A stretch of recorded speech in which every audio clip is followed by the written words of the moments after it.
Vamos falar da Greta Thunberg, né? A garotinha sueca. Eu gostaria de dividir aqui com os nossos comentaristas duas abordagens. Primeiro vamos falar da garota em si, né? E depois a gente fala de quem está por trás dela. Bom, a Greta, para quem não conhece, ela é uma ativista sueca, ativista do clima, conhecida por ter protestado na porta do parlamento sueco, e ela é líder do movimento Greve das Escolas pelo Clima, né? Bom, a gente já viu que a Greta é uma menina fabricada por grandes fundações internacionais, que tem aí a mídia tentando desmentir isso, dizendo que é fake news, mas eu vou trazer alguns dados aqui que mostram que não é fake news, que é desinformação do jornalismo. Mas a menina, ela foi diagnosticada com uma série de patologias, né? E o que eu acho que demonstra como são sem escrúpulos as pessoas que estão por trás dessa moça. Você acompanhou o caso, Marcelo Gonzaga? Acompanhei em termos, né? Mas no final das contas, fazendo uma analogia, parece aquela história do Estado Islâmico que coloca a criança na frente para tomar tiro para eles, né? Então eles colocam uma menina, obviamente vulnerável a uma série de influências, uma série de coisas, para virar ali a garota propaganda desse negócio, né?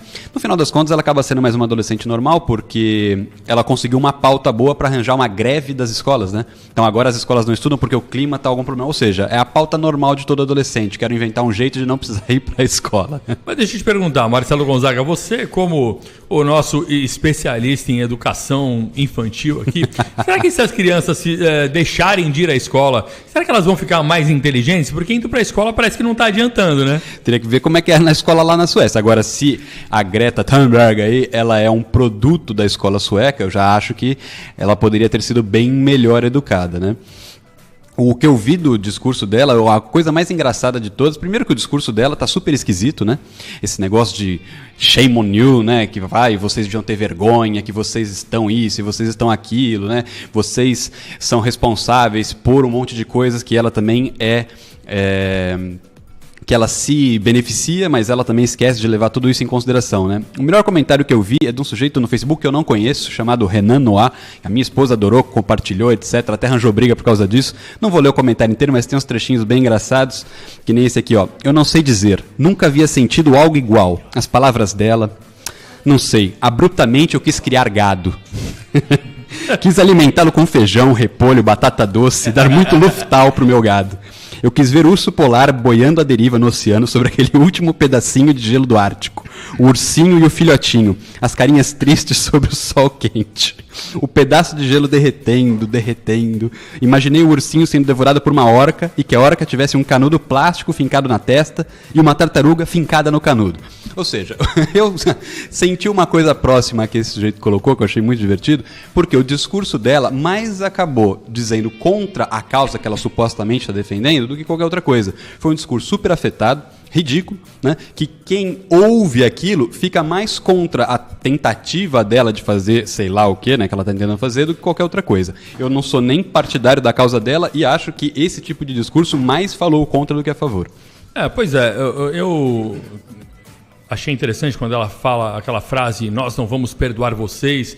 Isso me parece que pega em cheio, né, Rafael Nogueira, aqueles adultos mais infantilizados, que dependem muito de se sentirem amados pelos filhos, querem ser validados pelas crianças, que se a gente pegar a teoria das camadas da personalidade do professor Olavo de Carvalho, seriam os adultos presos na quarta camada. O adulto que está infantilizado precisa, né, ser validado pelos jovens e paga qualquer preço, o que faz com que o adulto se torne inapto para educar um jovem, né? Porque ele acaba colocando as próprias carências e os próprios sentimentos em primeiro lugar. Você chegou a ver a Greta, o discurso dela, Rafael?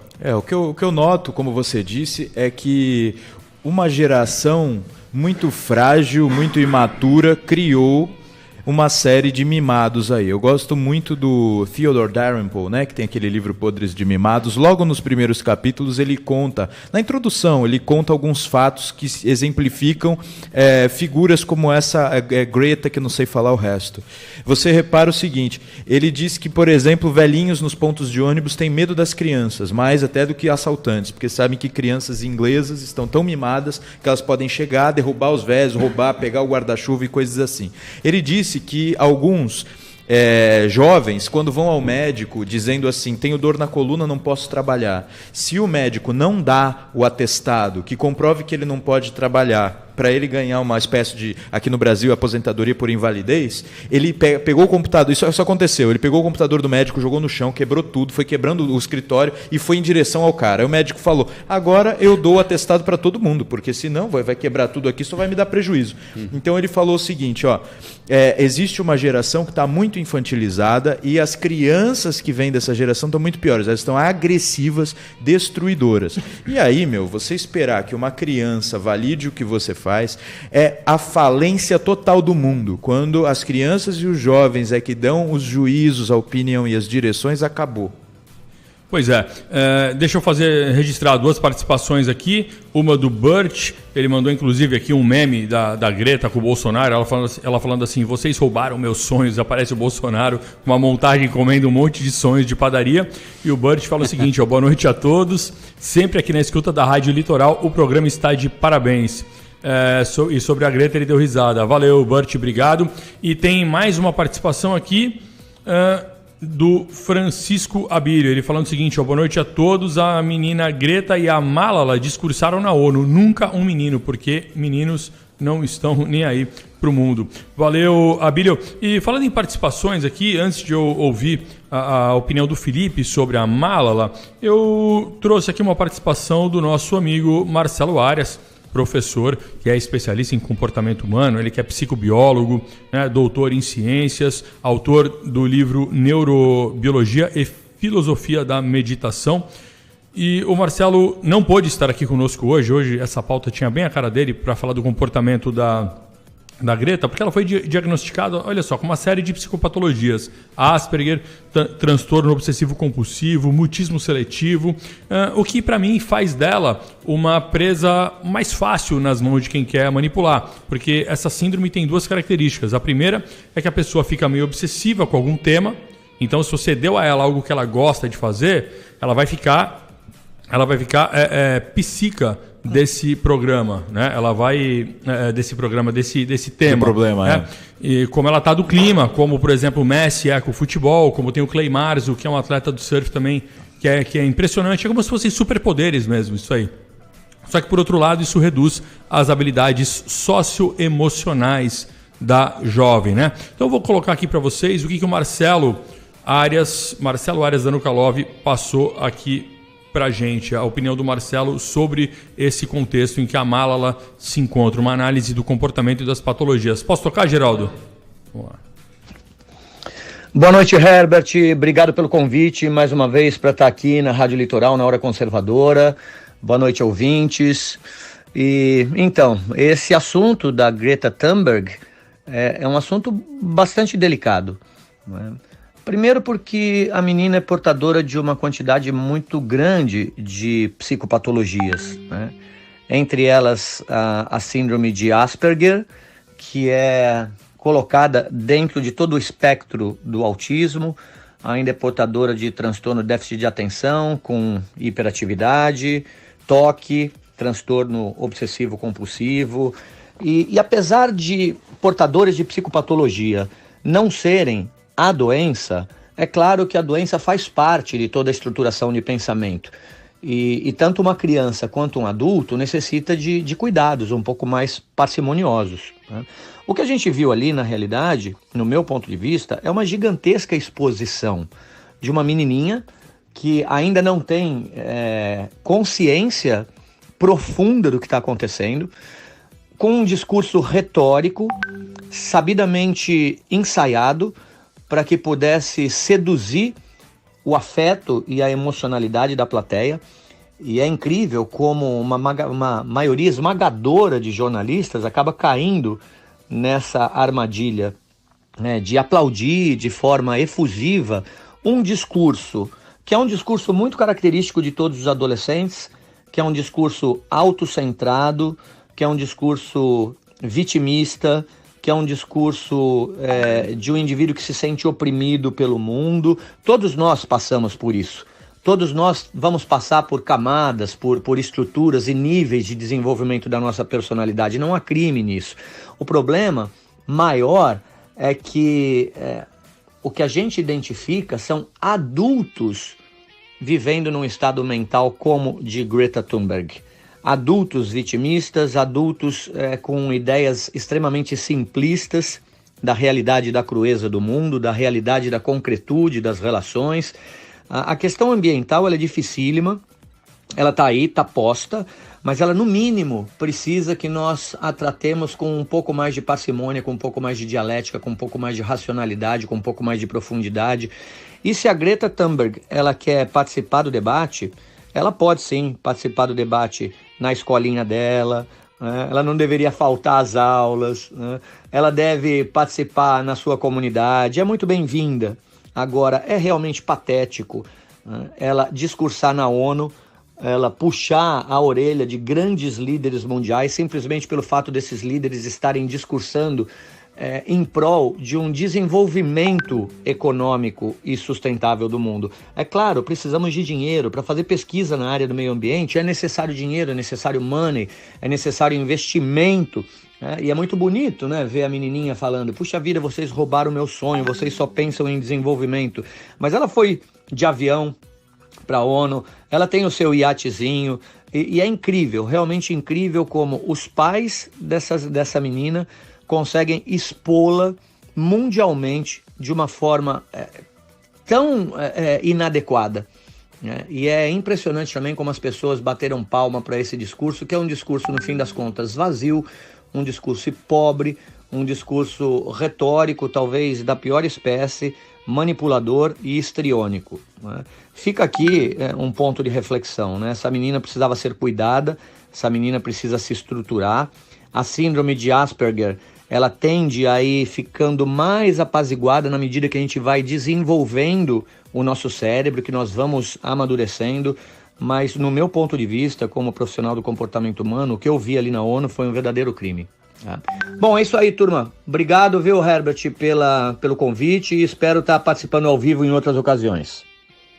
Valeu, Marcelo Arias Danukalov, muito obrigado pelo seu parecer aí. Você que é especialista em comportamento humano, acho que ajudou bastante aí para elucidar sobre o assunto. O Rafael queria fazer mais uma colocação, né, Rafael? É uma colocação que olha por um outro ângulo esse fato, que é aquele de que as pessoas estão muito vulneráveis a acreditar nas coisas sem verificar com um pouco mais de tempo, sem observar os dados. É sempre aquele argumento de autoridade e o argumento da população toda, né? Que é o argumento ad populum. Se está todo mundo dizendo, todo mundo acreditando, então não pode ser outra coisa. Quem pensar em outra coisa é esquisito demais, é uma figura assim, é um extraterrestre. Então você não pode acreditar, pensar em uma coisa que escape um pouco da tendência, do que todo mundo fala. Isso é mais sério do que parece, Herbert, porque essa criança ela acaba tendo um grande poder, porque as pessoas pensam, isso é verdade e a gente não está fazendo nada. Ainda que estejam, que haja leis, tudo, aí fica todo mundo no desespero. E sabe o que vai acontecer, Herbert? Daqui a pouco pode aparecer uma nova moda dizendo que o perigo é o resfriamento, que todo mundo tem que queimar. E vai todo mundo retardado mental, vai lá e vai queimar tudo. E depois vai vir outro. Eles estão testando o comportamento. No fundo, o que me parece é isso, é um teste de comportamento dos povos aí, das populações em geral. E aí as pessoas vão como patinhos caindo nessa coisa. É lamentável. Eu acho muito complicado quando você começa a falar para uma criança que o mundo vai acabar. Imagina só como uma criança se sente desamparada, né? Então, quando eu vejo a Mala lá, já estou até confundindo as meninas, a Greta Thunberg falando ali, eu não acho que o sentimento dela seja falso. O discurso certamente é falso, o sentimento não. Ela está, de fato, confusa, ela acredita naquilo que ela está falando.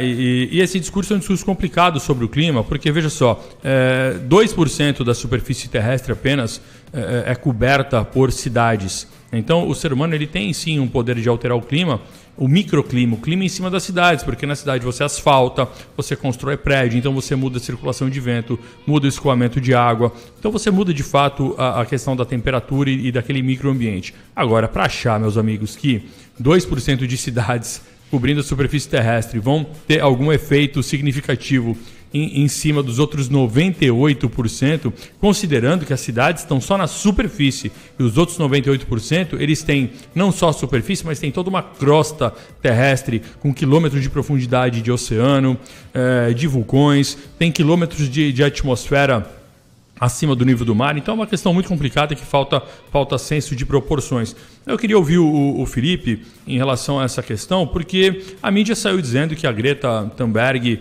não é bancada por George Soros. Algumas pessoas falaram, mas essa menina aí, nem vou comprar o discurso dela, porque ela é financiada pelo George Soros, e a mídia começou a divulgar que não, ela não é bancada por George Soros. Olha só, de fato, gente, ela não é bancada diretamente pelo George Soros. Mas ninguém é.